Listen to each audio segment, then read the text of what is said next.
subscribe and share. Hello and welcome to Dateline New Haven. I'm your host, Paul Bass, inviting you to look behind the headlines on the stories that make our community tick. Well, Stephanie Thomas makes Connecticut tick. She's the Secretary of the State. She's in charge of our elections and all our business registries.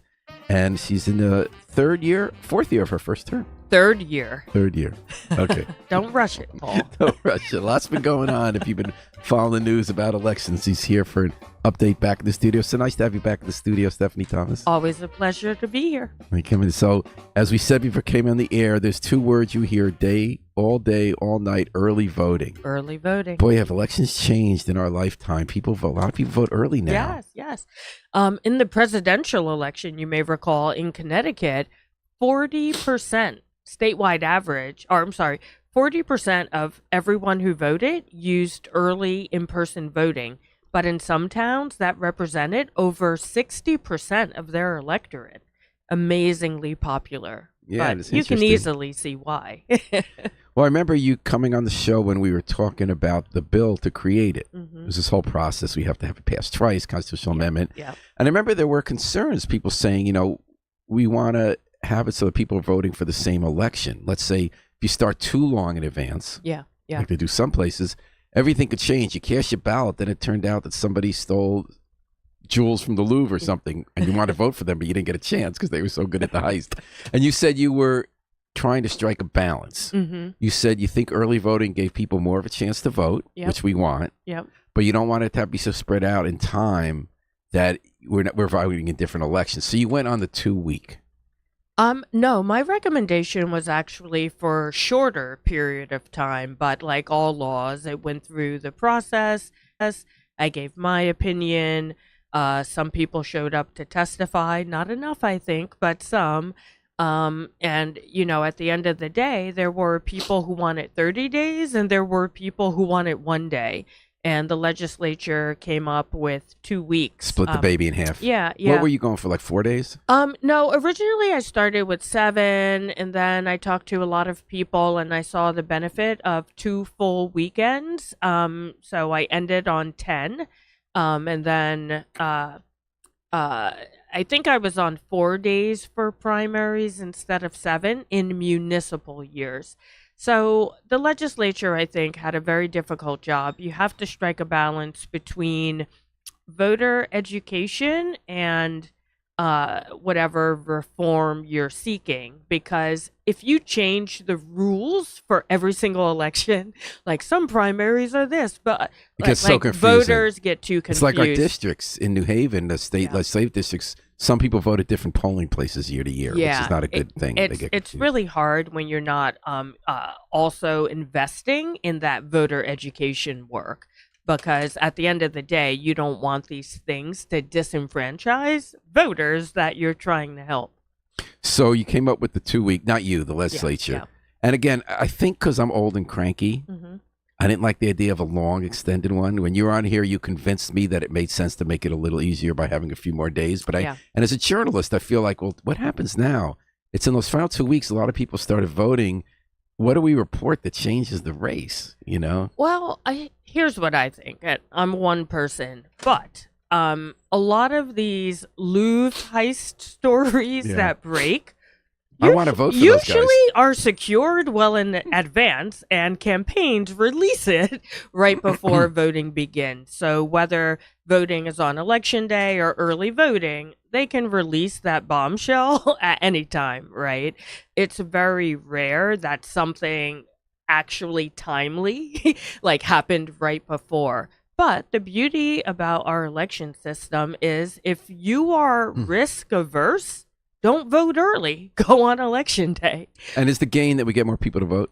That's not why I've ever done it. I don't even have that data. But I do think people believe it boosts turnout.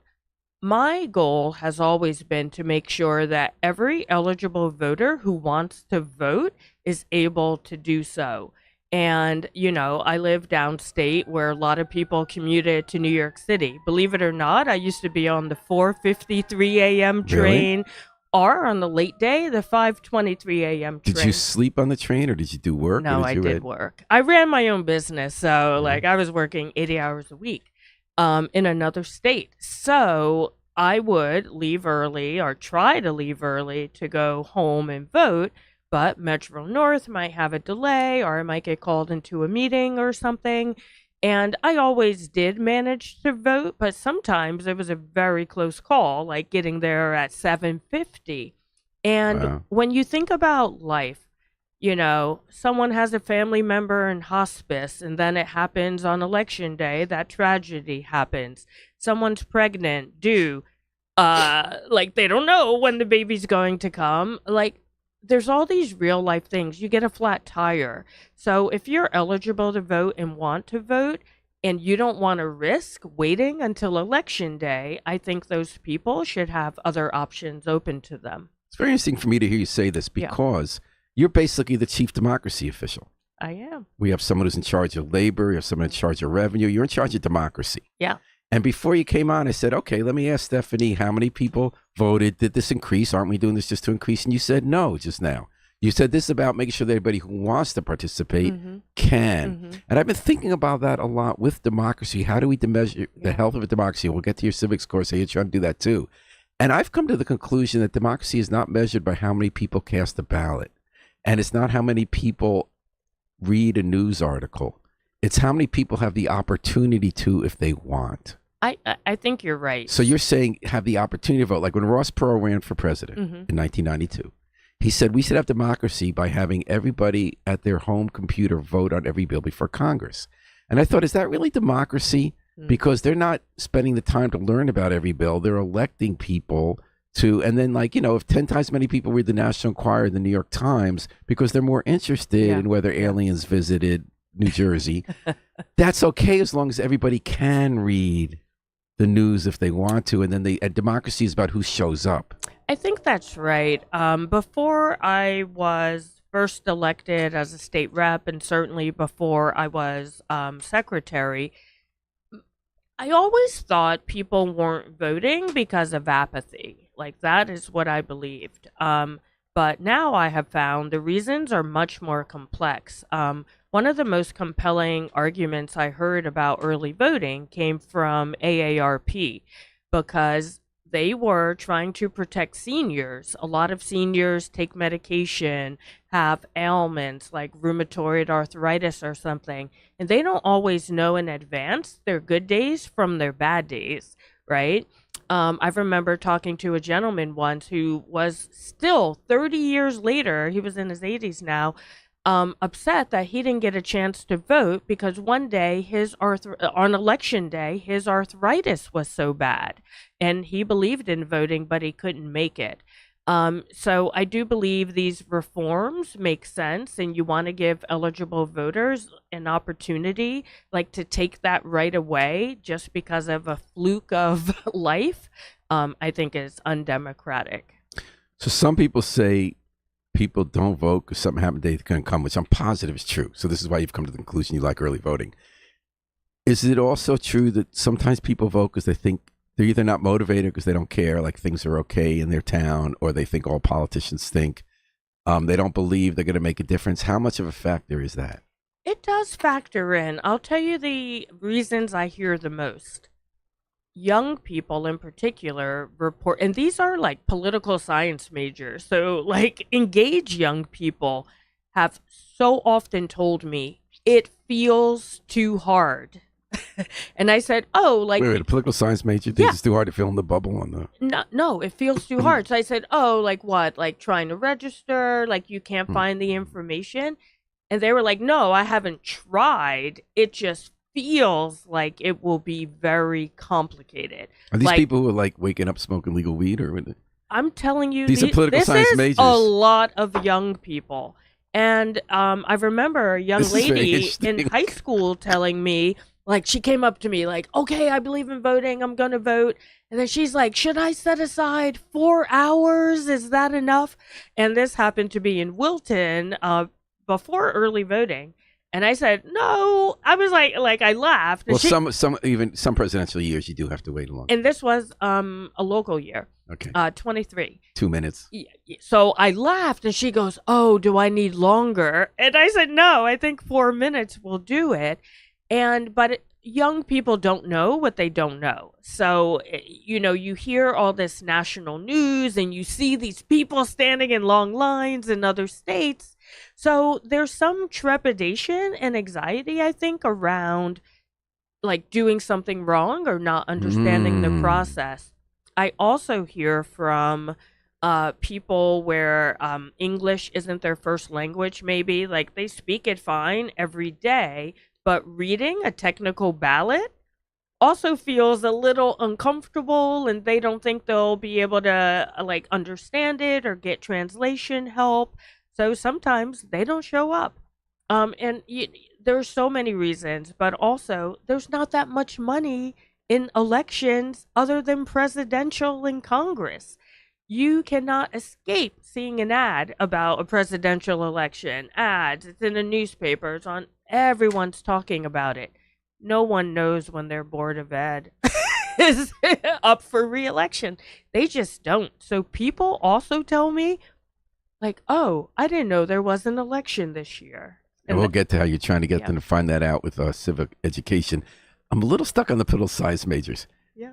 What was hard for them is they thought they'd be in line too long, or they do something. No, I mean, how are they going to pass political science courses if they can't vote? The entire process feels hard. Like when you're in college, and maybe you're in college in a town other than our state, other than where you reside. Like, how do you like register? We forget. Like, how do you vote by absentee ballot? A lot of young people don't know how to address an envelope or where to get a stamp. Like, I mean, there's all these steps. We've come far as a society. But they do know how to get these machines to work that I can never figure out. Yes, that's true. So let's give them that. Yeah. We're talking to Stephanie Thomas. They make great TikToks for me. We're talking about democracy and early voting with Secretary of the State, Stephanie Thomas, here at Dateline New Haven and WNHH-FM. So how's it going? You're going around the state a lot with this early voting? Early voting started. It's the last 2 weeks, except that Monday. And is that because you want to give the local town clerks and rest of their voters a chance to get ready for the actual election day? That's correct. So early voting, part of the reason we only have one or two locations in most towns, you have to be like hooked into a hard line basically to make sure we can look up every voter and make sure they haven't already voted, or they're not have an absentee ballot on file, that kind of thing. So it's a real-time lookup. On election day, it operates very differently. It's a paper-based system. We've all seen the poll book, names get crossed out. Even if they have technology at your polling location, they're keeping a separate paper-based docket. So our registrars, after early voting closes, has to do all that comparison, make sure everyone is crossed off on the paper list who has already voted. So does that happen on that Monday? Yes, correct. That's Sunday night and that Monday. Yeah. Because it's now from 10 a.m. to 6 p.m. in New Haven. It's at City Hall and at Schwartz Hall on Fitch Street near in the Southern Connecticut State University campus. So now you're going place to place day and night? Yeah, and I have a lot of meetings. What are you finding out?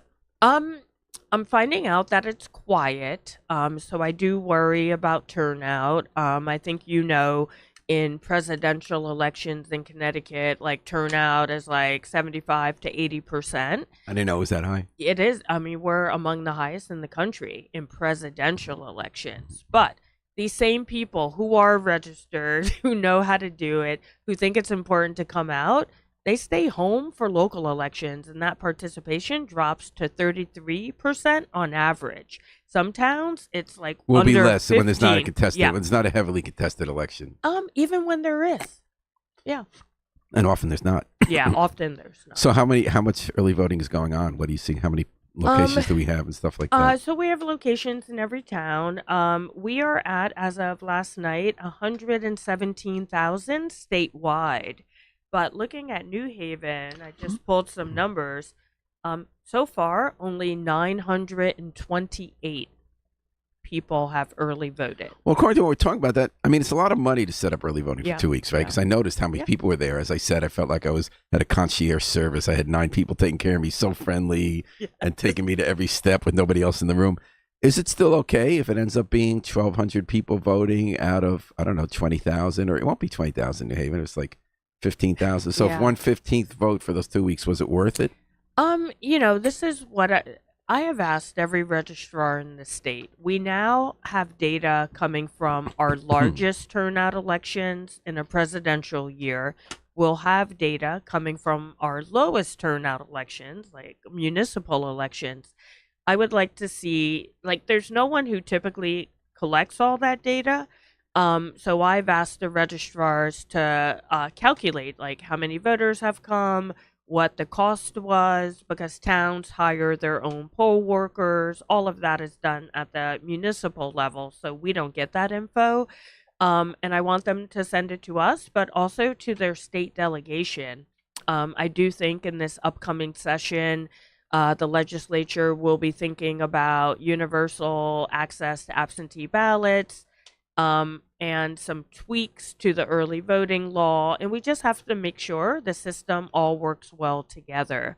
Is this our first local election with early voting? Yes. So we've had one. We had the presidential year. And how many people voted that year? That early voting, I believe it was about 742,000. And what kind of percentage was that of the 40%? Oh, yeah, you said that. So that's high. Yeah, very high. So now you're going to find out, it might be 40% again. It might be. But it might not. It's not sounding turnout. like in New Haven. Yeah. So is it, I don't want to put words in your mouth. Are you saying you're going to be looking at the data from a highest and lowest so that the legislature could see maybe we don't need as much early voting for local municipal elections? Well, again, it all has to work together. If they take up the issue of universal access to absentee ballots, as you recall, that was on the ballot in 2024, and Connecticut voters approved that we should amend our constitution to allow for this.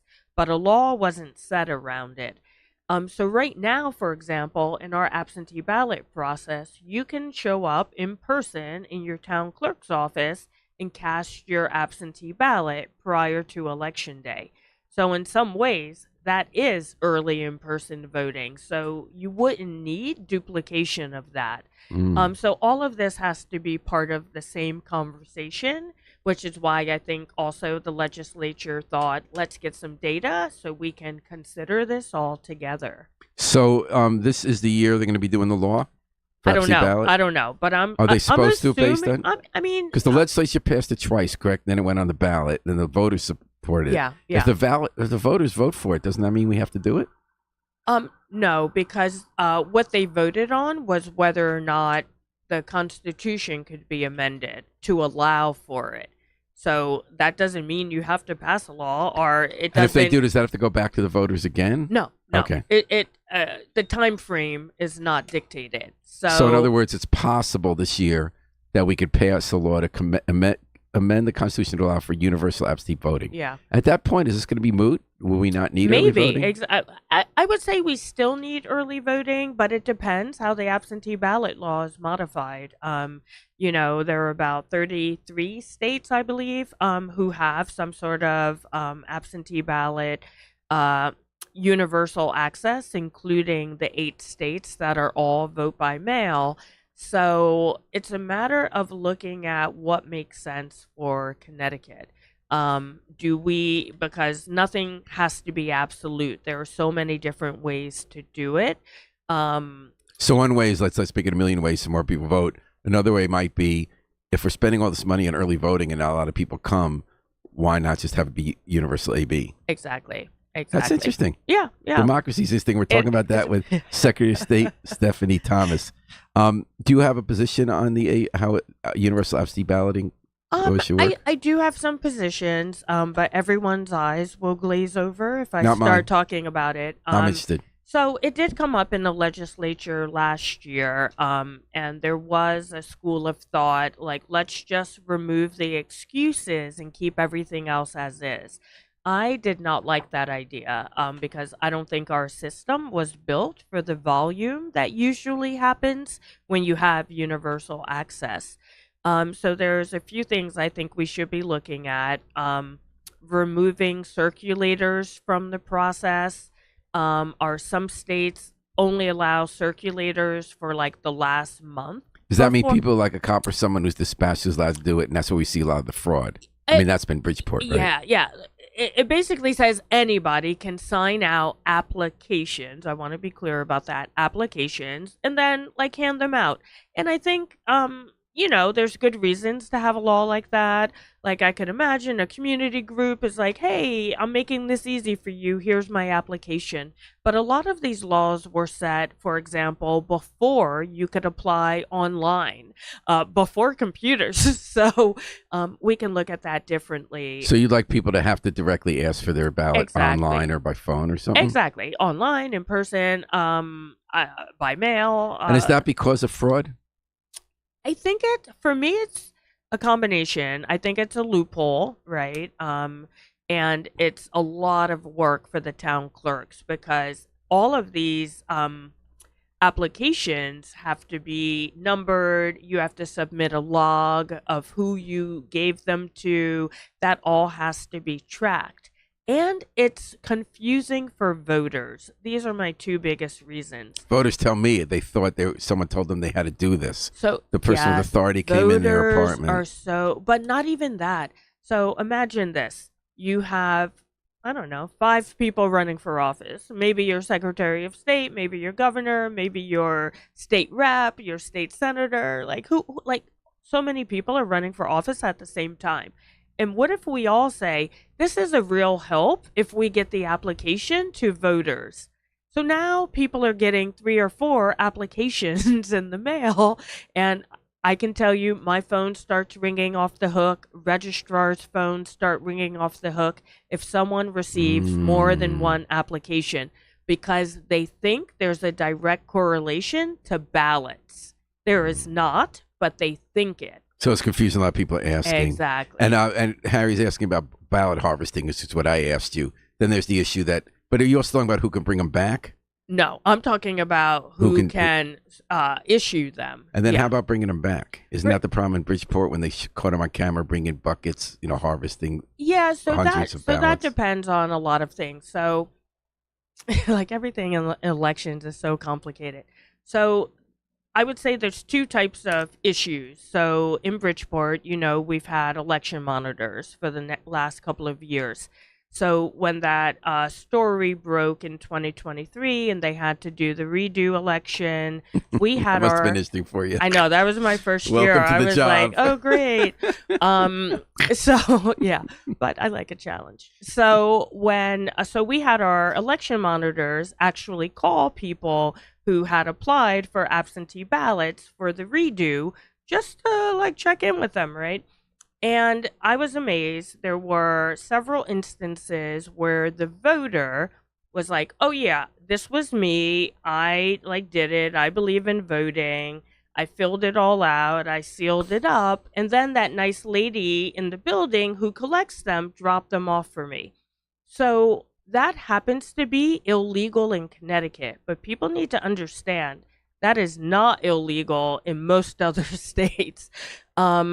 Because here in Connecticut, only certain people, in accordance with the law, can return your absentee ballot. And that's because we're worried that they're going to cheat and fill it in, I just think a lot of our laws are old. So, if your aunt happens to stop by and says, "Oh, hey, I'm going to drop," but she can't do it. But you have the political campaign people who bring 600 ballots in a bucket. No, but what I'm saying is the voter intent was not jeopardized in any way.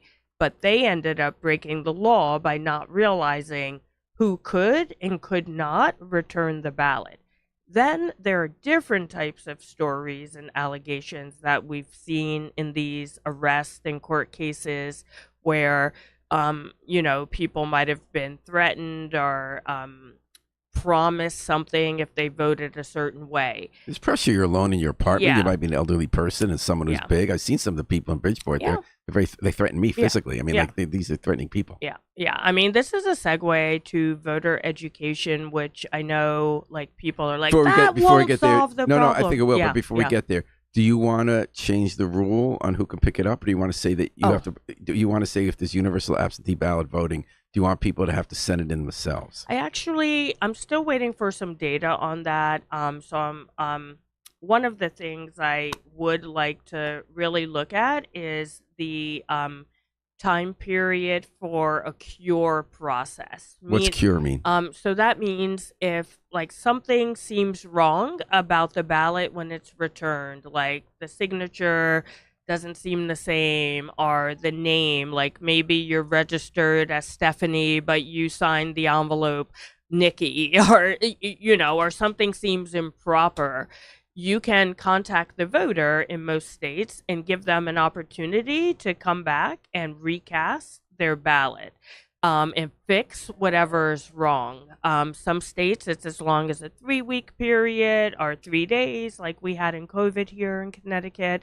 So I definitely want to look at that and a host of other things. People don't realize how complicated the system is. Would it be simple to say you got to send it back yourself, or no?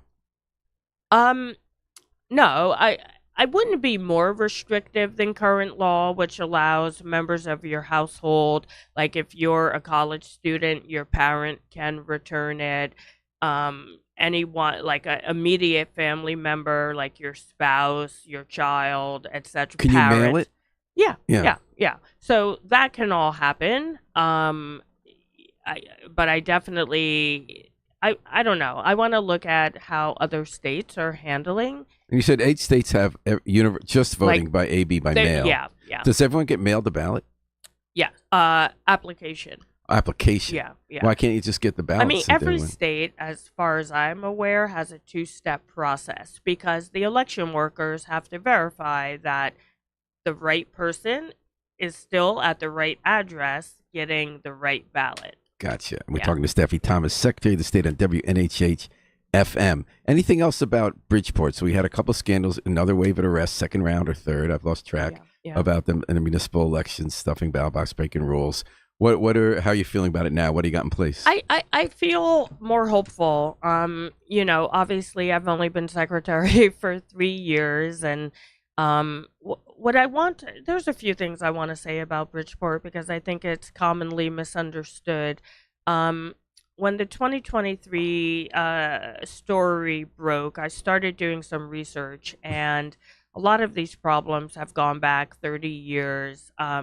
So not related to drop boxes, for example. And a lot of these cases have involved the same people. And it never led to an arrest or any conviction. I think what we're looking at now is very different. So although it has been a problem, I don't want people to think there are thousands of people out there like doing wrong. A lot of the stories and court cases that I've heard have been that literally the exact same people. So I am hopeful. What are they doing that's wrong? It's run the gamut from obviously this is all handled by the State Elections Enforcement Commission. We're not subject to receive any special information that's not available to the public.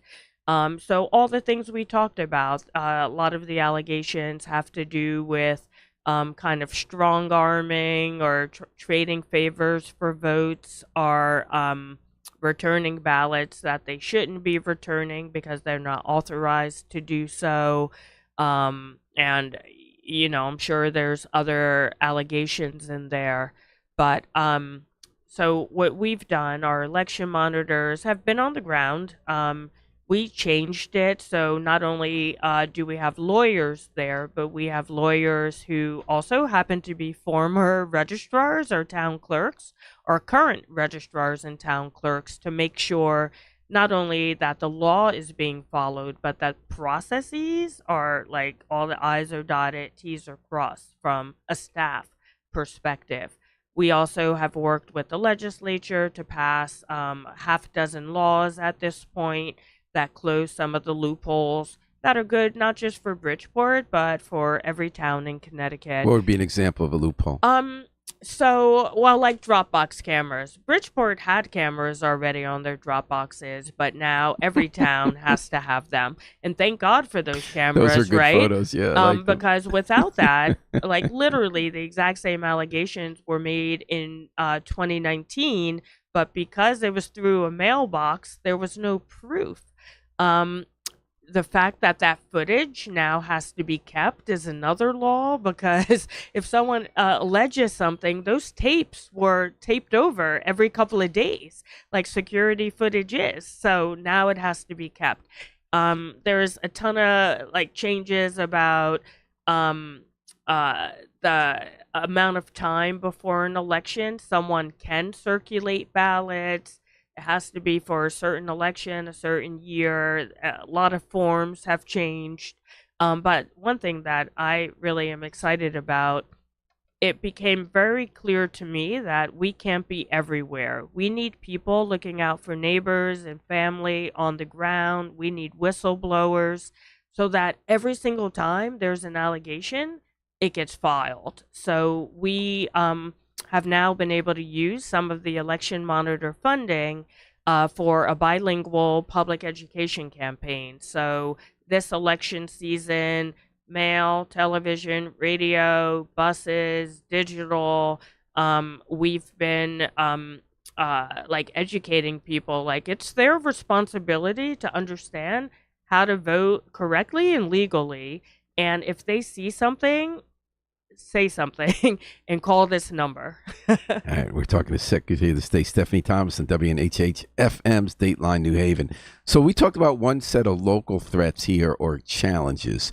Next year is going to be twice the size because it's a national election, even though it's not a presidential election. Mm-hmm. And there's a lot of concern among people who don't support the 2020 election denial campaign and insurrection at the Capitol, that people who were part of trying to overthrow the government, to overthrow an election, are now going to be making the rules for you and me. Yeah. So let me give you a few things people are concerned about, see if they've been on your radar. So there's a woman named Heather Honey.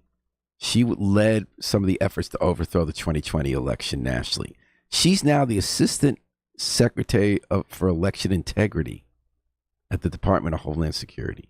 She has floated an idea of declaring a national emergency based on her idea that the 2020 election was stolen, using that as the basis to seize federal control over state elections so that Stephanie Thomas is not going to be overseeing the next election. A woman who tried to overthrow the U.S. government will be. How are you facing that? What have you thought about that, or how are you planning for it? Yes, I've thought about it. So it's important to understand there is a National Association of Secretaries of State for all of us.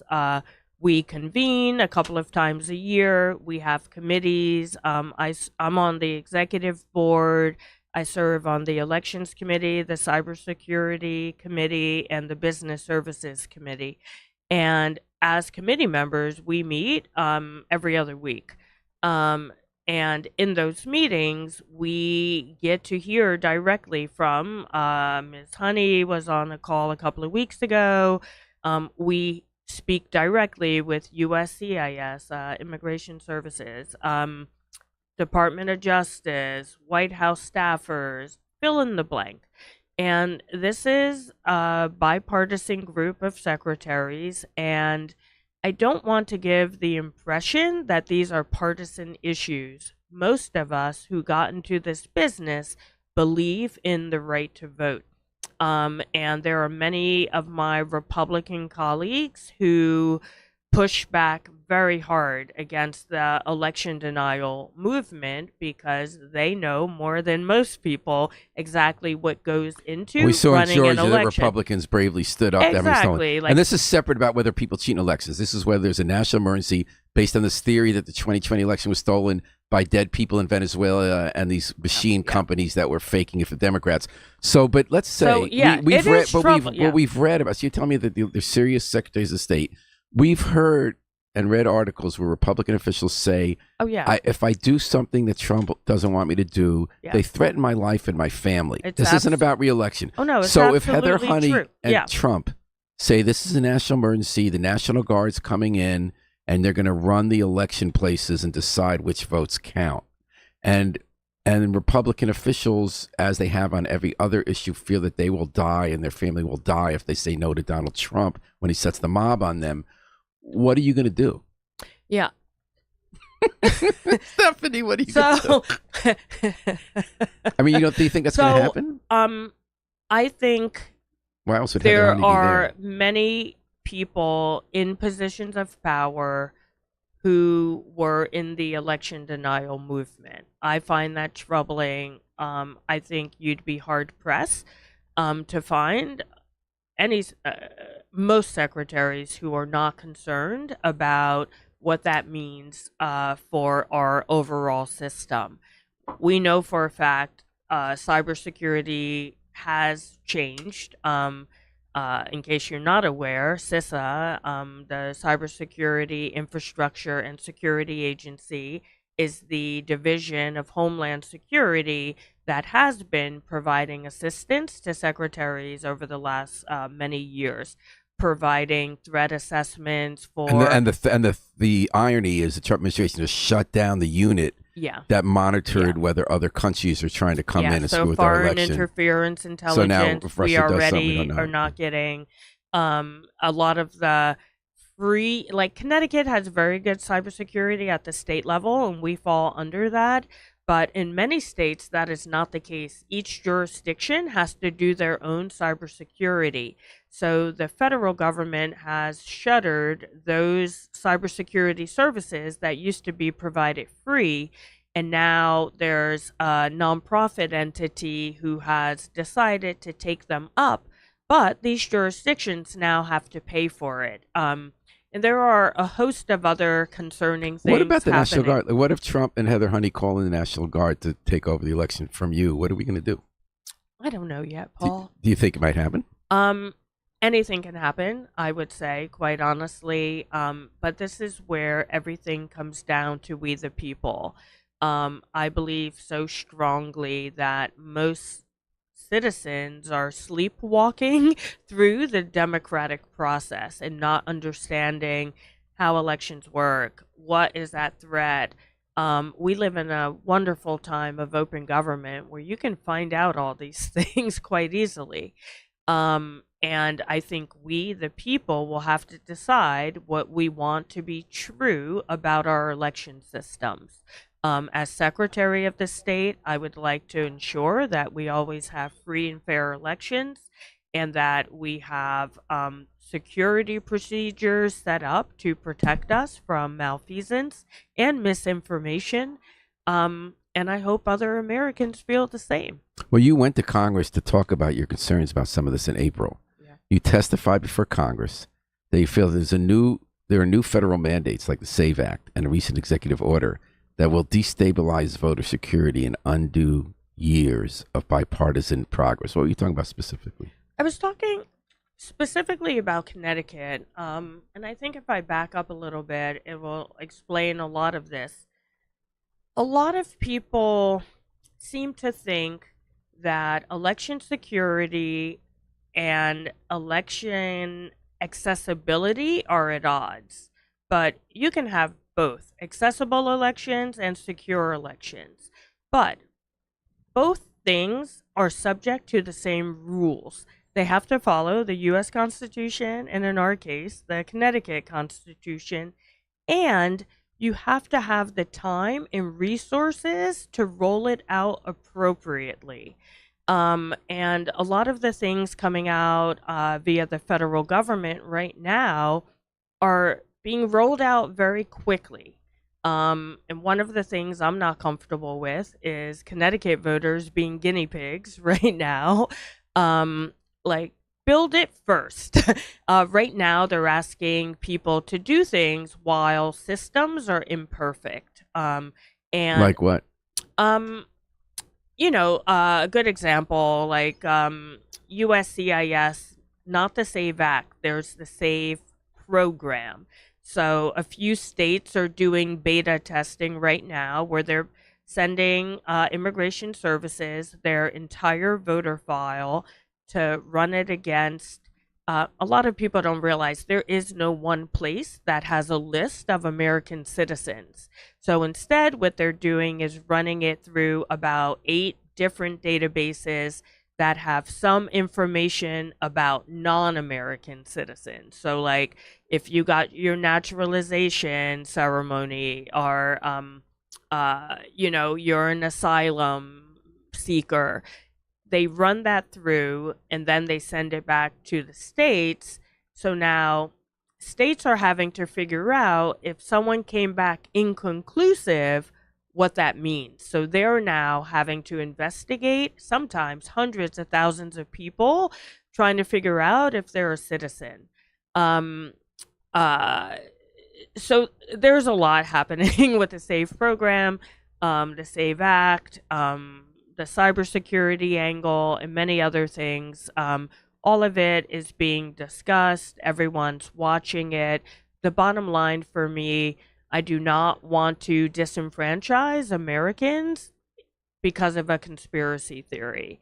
The idea being that there's zillions of undocumented immigrants going to vote, so therefore you have to set up this whole process. Yeah, that is unwieldy and impossible, with checking hundreds of thousands of names with no money. Yeah, and before someone gets to vote who has a Spanish surname. Yeah, and the math hasn't borne this out right, and people don't realize this has been discussed for several decades.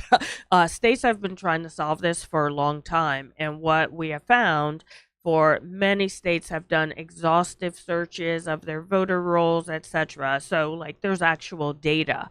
And what has been discovered is that when more severe restrictions are in place, there are more American citizens disenfranchised than non-citizen voters found.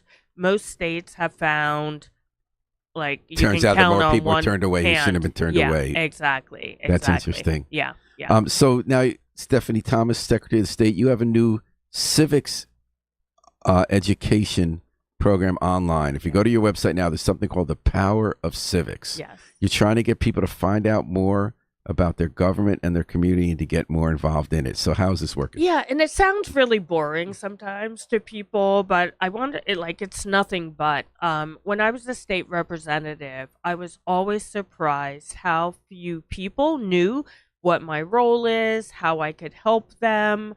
I was also surprised, like, major issues would come up that I had to take a vote on, and I would hear from like 2 voters, and I'm like, wow, I guess no one cares about this, or you know. And then most of all, people always assume the worst of politicians, but I was elected. I ran on a platform of voting rights and some other things, and when I got to Hartford, guess what? There were 150 other people also elected, but on totally different issues. So we have to, like, duke it out, right, for limited funding and resources. And if I go forth and say everyone cares about voting rights, but no one, like, testifies in a public hearing or sends letters or emails, no one believes it. So other causes get the money. So all of that is to say, when I was going around in 23 talking about those stories and how people, if they want to see something happen in their town, in their state, in their country, they have to get involved beyond election day, because no policy is written on election day. So you have to stay involved to make sure the people you elected in a representative democracy know how to represent you correctly. And the one thing I heard, everyone said, "Oh my gosh, I never learned this. What else could I do other than vote?" So that is when the idea came forth, and we started it back in 23. And our goal is to teach people how local, state, federal government is organized, how it works, when you can have a say, how to do that, because when something happens in your family, like maybe your child is having an issue in the schools, or you see that headline about something about to happen in your town, that is not the time to try to figure out, who do I call? How does it work? Like, you need to already have the information. So I'm like, civics is lifelong learning, so that you know, if you want to say something, how to make it known to those who are making the decision. So you have some online now. You can take a course, which I haven't taken yet. I had trouble registering, but your office has helped me get that in. Okay, good. But you also have a lot of other stuff on there. It's not a course. It's like why civics matter.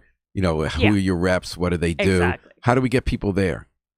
Do you mean logged in? Yeah, no. How do we get people to pay attention to what you're trying to get them to pay attention? How do you get them to access this? I don't know. I mean, you've been going around. I'm You trying. came to Community Foundation, New Haven. You talked about it. Yeah, I've been talking about it everywhere for the last 3 years. We have a lot of partnerships with community groups. Okay, that's important. Yeah. I mean, we have formed partnerships, I would say, with over 700 community groups. Oh, okay. Yeah. And is that to help them to get people to log on and learn about who their government reps are, how they could find out about boards and commissions in their town? It started because a lot of people don't realize our office has no funding for voter education. So whether that is why is that? Because it's not funded. So you're reaching out to the community groups who are in touch with people to do it. You know, I talked your predecessor Denise Merrill. We had talked. It never happened about doing web literacy education as part of civics. So how do you find out? Like, go to senior centers, go to schools, go to community centers, and say, how do you find out what is real information? Like, if you're concerned about what's getting built in your neighborhood or about the laws involving the police, how do you go online and figure out if something's a fake news or real news, or what government databases exist? How do you reach out to people to get, Well, it is starting to happen now. There is a civic education, civic engagement, and media literacy task force in the legislature. They met all last year and put out some recommendations, and they'll continue that work. But these days, it's becoming increasingly difficult. You have to know what the trusted sources are. For election information in particular, it's our website. But everyone has to be careful between AI and interference coming from other countries. Well, this Sora, this new program at ChatGPT that anyone could make it a realistic looking fake video in minutes. I was talking about Justin Elkert, hadn't been on his radar, the mayor. I said, every time you run for office now, you have a real possibility your opponent is going to put a video of you saying something on a video that you never said, or doing something horrible that you never did, kill somebody, stole something. How are we going to deal with that? I mean, that's not your job to know, fix, but it is going to be in your realm. Have been looking at this for years, of course. What are we going to do about deep fake? The only thing you can do is educate people to not, fall prey to the clickbait, right? Well, what Putin did in Russia was they knew people weren't going to believe the fake stuff he puts out, but he's okay with that. That's what he's trying to do in America, too. And that if you don't believe in anything, then there is no truth. So authoritarian leaders can just do stuff without you knowing. But I think people can have agency, and they have to take responsibility. I mean, a good example, last week, I don't know if you saw our media blitz, some entity put out an email to Connecticut businesses that looked like it was a scam for business registry. You're spoofing it. Yeah. So they sent out this spoof, and luckily people called us is this real? And was this to get them to send them your information so they can hack your? We're not sure, but we think it was hoping, or it was going to be a malware situation where they get you to open something. Yes, because it was we have an important document for you to sign. I got so many Denise Merrill emails when she was Secretary of State that had malware. I almost opened them. Oh my gosh! I got so much from Secretary of State Denise Merrill. There was this wave of stuff for a few months. I mean, hackers are always doing things. Well, I like what you're saying about agency. We do have agency. Yeah. We could find out the truth if we want. And we don't have to be prey. And I always say this: Connecticut is a small state that acts like it's Texas. Here in Connecticut, I run into my congressperson on the street. Yeah. Connecticut elected officials are everywhere. So you don't have to listen to something that came across in your social media. You can actually go to their office hours. They all have open coffee hours, or you could call their office and say, does this person believe this? And you'll get an answer. I mean, we should take advantage of that, especially in this era. And then they sign up for civic education at the Secretary of the State website. So before I let you go, this is a even number year. You run the elections. It's really interesting to talk to you about how this is a trial year to see how early voting works and how it's going to mesh with the absentee voting. You are the only constitutional officer of all the people who have statewide office who have filed already to run again for re-election next year. Why did you make that decision? What's it going to look like? I know my own mind, right? Like, even when I filed in 2022, a lot of people were like, file an exploratory committee. And I'm like, well, why? Because I know I want the job. Same thing here. I know that there have been so many projects we've gotten done, new tabulators, new voter registration system, early voting, just to name a few, not to mention everything on the business services side, which is a huge part of our work. But a lot of that was given to us by the legislature. So there are still things that I wanted to do that I haven't gotten to. I would definitely love to continue modernizing our election system. A lot of our equipment and processes was done like 20 years ago. So we need to upgrade So if it was work that you like doing, Yeah. that could be done. Yeah. Is it fun? I love it. Because my favorite political article of how politics works of the last decades was one that Dan Harr wrote about you at the convention. Oh, yeah. So it was so interesting is that all these people running for Secretary of State, you were the person with the least experience in the mix. And you emerged. Well, the except for most experience for the job, meaning I Right. have a master's But I mean, you in hadn't been management, in public, but I an had elected not office been and elected. constituencies. Yes. And I wondered, how did Steffi Thomas emerge as the winner at their political convention, which is like run by elected officials? And he talked to the delegates, and it was this like Frank Capra movie where you actually had democracy work the way it did. You had sat down in their houses and talked to them. And they just decided, delegates to a convention, that you were the one that he thought would do the job. And by the way, best. they told me they weren't voting for me. I went into that convention with a guaranteed 11% of the vote. But when I spoke, I talked about a lot of these issues that, I'm an authentic, real person. I tell the truth. I have values and ethics, and I bring that into everything I do. And I guess they And you had believed it. Angels Envy Bourbon with one family you I visited, did, remember? I did. Had any sense, or was that a one-off? No, we're friends now. What about the Angels Envy? Now I've moved on to other brands of bourbon. Which was your favorite? Actually, I've been doing Because you weren't a bourbon I've person been last doing time. Irish whiskey now because a friend got married in Ireland and I went, and yeah. What kind? What's it? Tullamore? Oh, yeah. Delish. I'm a Knob Creek person of bourbon. Oh, okay. I think nothing comes close. Okay. But I guess my question is, what's going to be different now? Last time you were the person who ran the Frank Capra movie out of nowhere, a challenger, had the least years in elected office. What's it going to be like running as an incumbent? I don't know. I've not done it before, but I think my record speaks for itself. We have done so much work, both in modernizing elections, building a lot of bridges with registrars and town clerks across the state, working in conjunction with them to make our system better. Our civics portfolio, bringing new young people into the mix. We have a great team, I have to say. We've gotten a lot done with very little resources, and there's a lot more we can keep doing, especially as more people are starting to feel disenfranchised, are like backing away from government. I think our democracy, this representative democracy, needs all of us in order for it to work. And I want to help. Well, and thanks so much for making time to come back to the studio. We love when you visit, Stephanie Thomas. Thanks to Secretary of State Stephanie Thomas for coming on the show today. Thanks to Harry Droz for working the controls and getting us in all sectors of the web sphere. We're going to take it out with the Afro-Semitic Experience performing I Wish I Knew How It Would Feel to Be Free from the group CD A Plea for Peace. This is Paul Bass inviting you to fly free with us all day, all night, and all weekend long at WNHH New Haven's home for community radio.